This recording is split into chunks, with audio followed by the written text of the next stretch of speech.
Evening again. All right, so let's talk about grass and grass height. Need to get my little ruler. I left my ruler over here from the last video.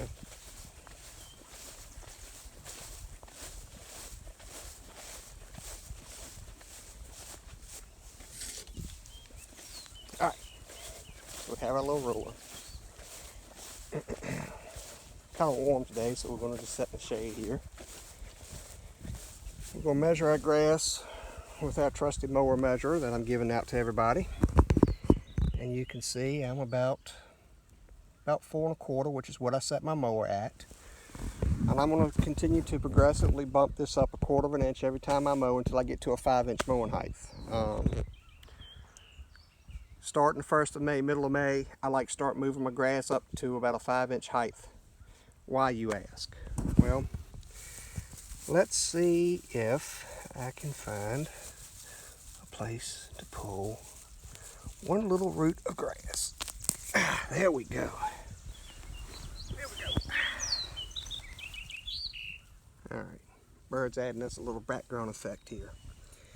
All right, so here is a plant of grass. The root's just below this, but this little area right here where the root starts and the plant begins is known as the crown. This is the most important part of the plant as far as it's staying alive and producing all this beautiful green that we see. All right. Think of the blade of grass as basically, think of it as a pantry. You know, a pantry is where you store your food so that if it's an inclement weather, inclement day, you don't have to worry about going hungry. You just go to the pantry and get your food. Well, what happens is, and here we see some roots from the grass here, the crown here starts to sense that things have gotten hot and dry. And it says, okay, you know, we're getting ready to stress up here a little bit. We're shutting down somewhat.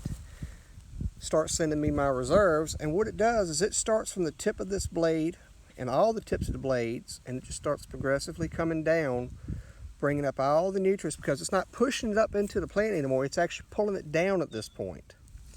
So it's pulling it down until it burns up all those reserves and get down to here, and then the crown basically goes into a state of dormancy or survival mode, and it will sit there until conditions become favorable. Temperature, moisture, nutrients, all of that becomes favorable for the plant to go back into producing itself again. That's why if you notice this winter we had some grass that actually did the same thing it does in summertime. It's because it got cold enough that it said, hey, I'm shutting down, bring everything down. So what we're trying to do is the more of the reserve or the blade that we can provide, the longer we can keep this plant green. You know, if we cut this, let's say we cut this plant down to right there. All right. Look how little a reserve you have, and the stem isn't going to have a whole lot of food. It's the leaf here. As opposed to this plant that's 4 1/4 inches tall, look at the reserve that it has. It has almost 5 times the amount of reserve as it did when we cut it down here at a mere couple of inches. The other thing it does is this canopy, when it's thick like this, provides shade to this critical area of the plant, the crown, but also to the soil, so that the soil does not dry out as fast, and it keeps it from getting as hot. You know, you've walked on bare dirt, or you've walked on asphalt barefooted on a hot summer day and it just about scorch your foot off. You walk on a piece of grass and it's very cool to the touch. Typically under this grass right here, it's going to be 40 to 50 degrees cooler on the ground than what it is in bare dirt. Don't believe me? Take you one of those little infrared thermometers that shoots a little laser, and you can test this theory and you'll find that what I'm telling you is very, very true. So if we keep our canopy good and thick, especially this time of year while we're still getting good moisture, we'll keep the moisture in there, less of it to evaporate off. We'll build a more reserve for the plant to get through the stress. Then we keep our grass green. And this is one of the secrets. Everybody asks me, well, you don't irrigate. Why is your yard green July and August when everybody's brown? Well, I will take my grass looking a little rough, like you see right over there, over this once it gets hot and dry.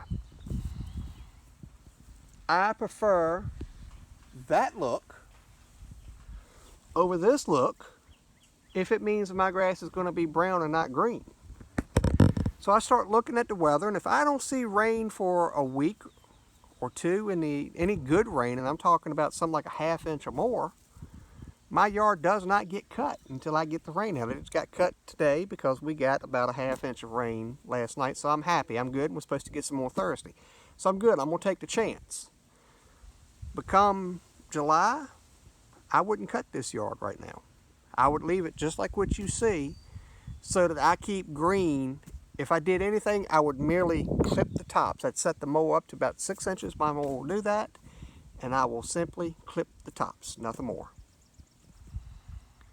So, hopefully that gives you a little bit of an explanation. I know you see in a lot of yards that are cut real tall, and you go, well, why do people cut them that way? They got to cut it twice a week. That's incorrect. Once you train your yard to a certain height, it's cut just as frequently as if you cut it at 2 inches, 1 inch, 5 inches, 6 inches, 3 inches, 4 inches, anything in between. Once you train that yard, it will level off at that, and you can just clip it and keep it to that height. Now, there is a thing where I can't see snakes in 4-inch grass. Well, I can't argue on that point. You know, I can't argue that. But here's the thing. How often are you going to see a snake? I mean, in this yard, I think I've seen a snake once. And in the 8 years I've had this yard here. And he got to live because he killed a mole for me. Yeah. So, as long as he's killing moles and rodents, and it's a black snake, and it ain't a copperhead and a moccasin, he don't get too close to my house. You know, if he gets on that deck there, he's a goner. He's dead. That deck right there, he can't be that close.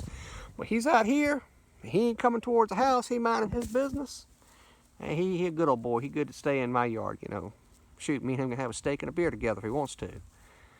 So, you know, it boils down to what you want to do with your yard, you know, how you want to keep it. But that, in a nutshell, is what you have to do to keep a yard like this looking like you see when I cut it, you know, especially in the summertime. Hope that helps. Have any questions, shoot them down below. I'll answer them the best I can. Thanks.